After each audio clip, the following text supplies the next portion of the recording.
Hello everyone and welcome to Ask Uncle Buck. I'm your host, Uncle Buck. You got big buck questions. I got big buck answers. And this week we got 3 questions. So let's dive into them. The first one from Clay Early. That's my buddy Clay. Hey Clay. As a skinny guy that doesn't eat a lot, how can I beat the buffet when I go there? Tips or tricks? Alright, so if you remember, I don't remember exactly what episode number it was, but we had on a professional competitive eater, Randy Santel, on the show. You can go to his website at foodchallenges.com. Anyway, he gave some tips and tricks. I don't know if he did it on the show, but I know I've seen him give talks about it. So what you do is, if you're going to get into trying to eat a large quantity of food at once, what you got to do is train your stomach to expand. One, being skinny actually helps. Got this band of fat around your abdominal section here that prevents your stomach from expanding to a certain degree. So the skinny guys, they can usually pack it away. You got to train that belly. You got to train it to expand. So sit down with something like watermelon, something that's mostly water. Vegetables are also good. And just pack that thing as much as you can. And then let it go for a day. Drink water. Do it again. Some guys like to do a liquid method where you just try and pack your belly as full of liquids as you can. I think there's some inherent danger to that. Could possibly rupture your belly. I don't know. Anything's possible. So anyway, and then if you're actually going to do a challenge or something, or you have a specific place where you want to go and eat a bunch, he said somewhere within the 24-hour mark, like 18 hours, something like that, before you go, have a huge meal, pack your belly, then fast for the rest of the time, just water, and flush it out, and then whenever work out really hard so your body's hungry. And then whenever it's time to go eat, you're good to go. So I hope that helps, buddy. When you go to that buffet, take me with you. On your dime, because I'm broke. Cass Michael. Hey, Uncle Buck, are you really a Pentecostal? Yes, I am. Or at least that's how I grew up.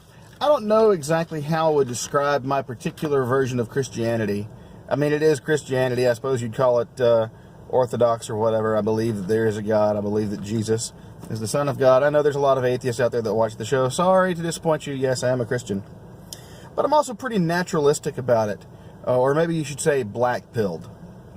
I recognize that there's a lot of people out there who are frauds, who do a lot of stuff just for money. And I'm not a young earther. I think that the universe is, 13, 14, 15 billion years old, somewhere around there. The consensus kind of changes.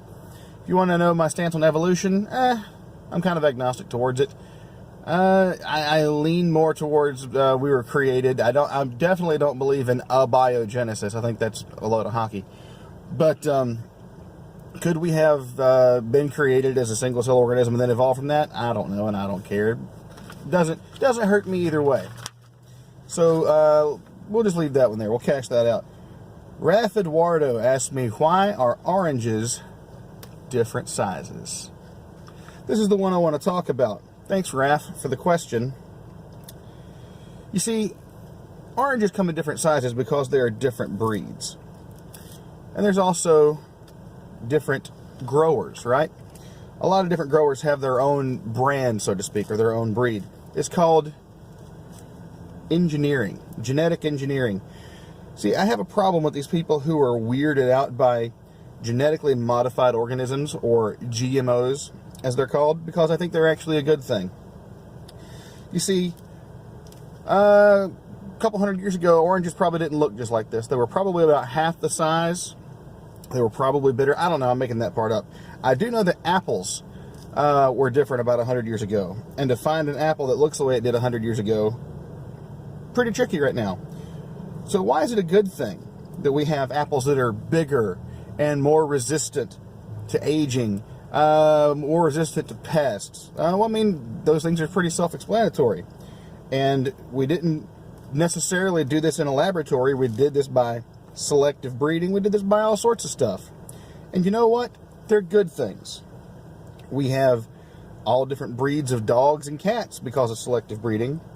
But when someone said, hey, this orange tree over here is producing good quality oranges, and this tree over here is producing good quality oranges, and they breed those two trees together on purpose to get even better quality oranges, you end up with different sizes. And so there's all sorts of, just like there's different people out there because they have different parents and different traits, there's different oranges. So, I think that's why. So thank you for the delicious question. But yeah, GMOs are a good thing.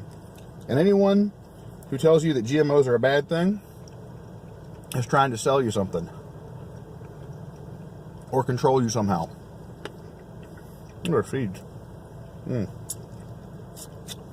See, I was hoping I got a seedless orange, but I didn't. You know, if you like seedless oranges, that's a product of GMO.